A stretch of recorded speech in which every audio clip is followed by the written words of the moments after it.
남성만을 위한 컨텐츠 현생주의자입니다. 오늘은 퐁퐁하시는 남성분 사연을 하나 준비를 해봤습니다.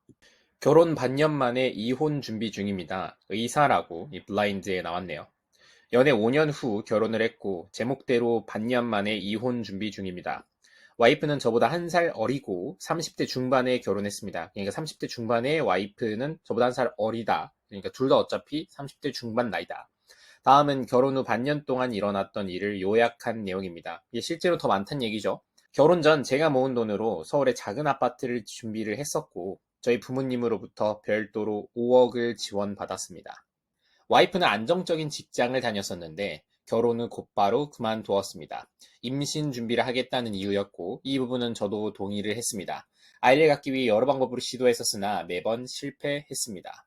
전업주부임에도 아침 식사 준비는 없었고 제가 출근할 때 거의 자고 있었습니다.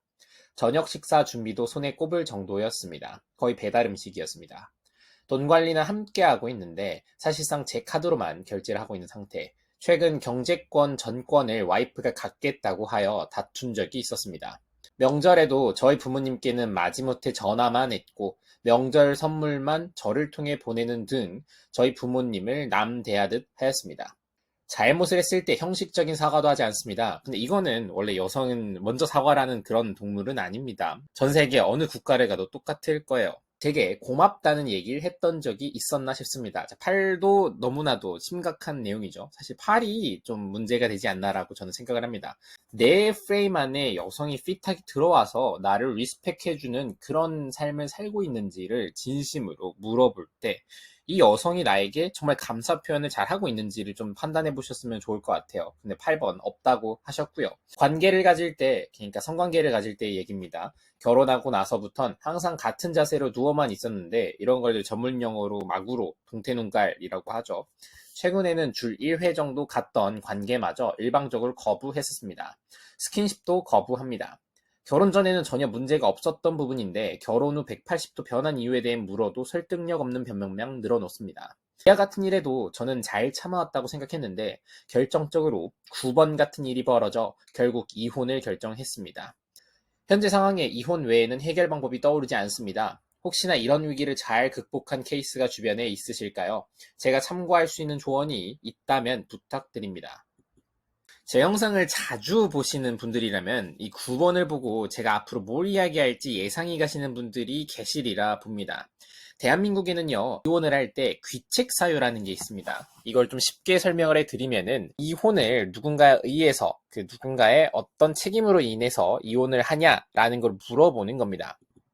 그리고 흔히 섹스리스 커플이 이혼하는 경우 섹스 거부는 결혼에 대한 중대한 계약 위반 사항 또는 결혼 생활을 지속하지 못할 만큼의 타당한 사유가 된다라고 법원은 판단을 합니다. 그 정도로 부부 생활을 유지하는 데 있어서요. 이 부부관계, 성관계라는 것은 굉장히 중요한 역할을 차지하고 있습니다. 일종의 지속적이고 안정적인 섹스를 제공하는 게 이 결혼이란 제도가 법적화되기 시작한 이 근대 사회의 근본적인 이유다라는 발언도 있기 때문이죠. 현대에는요, 사실 너무나도 문명화되어 있고 도시화가 진행되어 있기 때문에 이 결혼이라는 개념 자체가 출발했을 때 당시랑은 좀 많이 옅어지지 않았나라고 저는 곰곰이 생각을 해봅니다. 그렇다 보니 사실 결혼이라는 제도가 주는 득보다는 실이 더 크다 보니 결혼을 피하는 똑똑한 남성들이 늘어나고 있는 게 사실이죠. 뭐 비혼을 해야 되겠다. 아, 결혼하기 싫다. 남자한테 득보는 것 같다라고 비혼을 외치는데 사실 비혼을 외쳐서 진짜로 득보고 있는 거는 남성이라는 사실. 이거는 레드필을 조금만 공부를 해본 아니면 알고자 하는 사람들은 아니면 조금만이라도 남녀 관계에 대해서 나이를 먹으면서 누가 더 역학적으로 우위에 간 게 있을까를 생각을 조금이라도 해본 사람이라면은 알 수 있는 지명한 사실입니다. 자, 각설하고 이 사연자는 일방적으로 잠자리는커녕 스킨십까지도 거부당하고 있는 상황에서 결혼 생활을 지속적으로 영위하는 것이 과연 가능한가라는 점을 우리는 의구심을 품어야 합니다. 본문에도 나와 있듯이요. 9번이 이혼을 결정하는 가장 중요한 요인이라고 이야기를 했으니까 말이에요. 다른 거 다 상관없다 이겁니다. 이 9번 잠자리에 대한 거부가 내가 이 결혼 생활을 지속해도 되는가에 대한 가장 큰 고찰을 제공한 원인이라는 거죠. 저는 섹스를 매우 좋아하고 즐겨하고 자주 하는 편입니다. 섹스를 거르면 저라는 인간이 성립되지 않을 정도로 저 현생주의자는 일주일에 5회 이상은 섹스를 즐길 정도로 젊은 남성입니다. 그렇기에 저는 이 남성의 기분을 매우 필요 이상으로 공감하는 것이 가능한데요. 제게 찾아오는 많은 수강생들의 슬픔과 그 열정, 그리고 그들의 욕망에 공감하는 것이 가능한 이유는 제가 그 누구보다 잘 겪었고 제가 잘 알고 있는 그 성욕에 대한 감정이기 때문이죠. 이 남성분은 어떤 해결책이 있었을까요? 사람들에게 조언을 구한 뒤에 댓글은 다음과 같습니다. 당신의 직업을 보고 만난 듯하다. 의사 와이프의 타이틀이라는 게 필요했던 것 같다. 이게 그 유명한 퐁퐁이구나. 아기를 갖고 싶어서 일을 관뒀다는데 스킨십이란 관계는 왜 거부하느냐. 퐁퐁남이 여기 있었구나. 그 다음에 제가 가장 마음에 왔던 문장은 이겁니다. 형, 헛똑똑이의 전형이야. 어질어질하다. 여자가 그냥 취집한 거네. 전형적인 취집 및 퐁퐁의 레파토리이다. 제가 일전에 여러분들에게 말씀드렸다시피 의사를 할 정도로 똑똑한 남성들조차도, 그렇게 능력 있는 남성들조차도 여성 앞에서는 그렇지 못한 모습을 보이는 경우들이 굉장히 왕왕 존재합니다.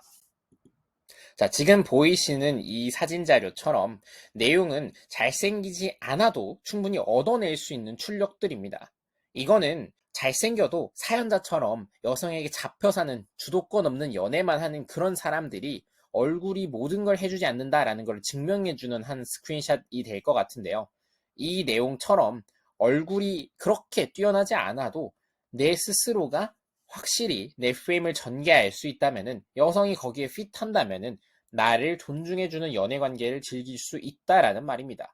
물론 제가 얼굴이 필요 없다라고 말씀드리고 있는 게 아닙니다. 룩서맥서적인 사고방식을 하고 있다면 지금 당장 버리라 라는 말씀을 해드리고 싶은 겁니다. 왜? 능력이 출중해도 얼굴이 잘생겨도 자기의 프레임 안에 들어오는 여성을 만나서 연애를 즐기지 못하는 남성들이 굉장히 많다는 사실이죠.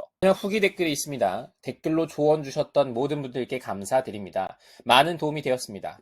와이프와 이 문제들에 대해 원만히 풀어가려고 했으나 깊게 대화를 나눠보니 댓글 중 어떤 장문의 특정 댓글과 무섭게도 똑같은 논리로 주장하는 와이프를 보면서 내가 이 여자와 결혼 생활을 이제 끝내는 게 맞겠다라는 확신이 들었다라고 합니다. 어떤 댓글인지 굳이 밝히지 않겠다라고 합니다. 제가 여러분들께 끝으로 보여드리도록 하겠습니다. 속사정을 들으신 장인어른과 장모님조차 제 편을 들으시면서 잠시 와이프를 처가해서 지내게 하면서 잘 타이르겠다라고 이해해달라고 하셨으나 제 결심은 변하지 않았습니다.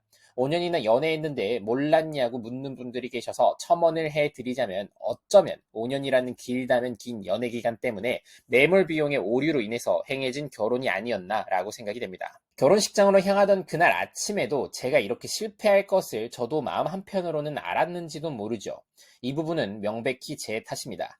제 글이 캡처되어 다른 사이트에도 퍼졌더군요. 메디게이트에서 제 글을 보시고 혹시 제가 쓴 글이 맞냐고 연락하신 선생님도 계셨는데, 그분과 술 한잔 마시면서 많은 얘기 나눴습니다. 얘기 끝에 40대가 되면 국제 결혼을 하겠다던 그분의 농담에 삶에 대한 여유마저 느껴져서 참 부러웠습니다. 인생에 정답이 어디 있겠습니다만 살다 보면 저처럼 실수를 할 수도 있겠죠. 저도 이제 훌훌 털고 원점으로 돌아가려 합니다. 나이를 그렇게 먹었으면서 사고의 깊이는 얕고 고마움을 모르고 의견의 차이를 본인의 권리 침해로만 해석하는 그런 여자와는 결혼 생활을 지옥으로 다름없으리라 생각합니다. 다시는 이런 실수 반복하지 않기 위해 이 글을 지우지 않겠습니다.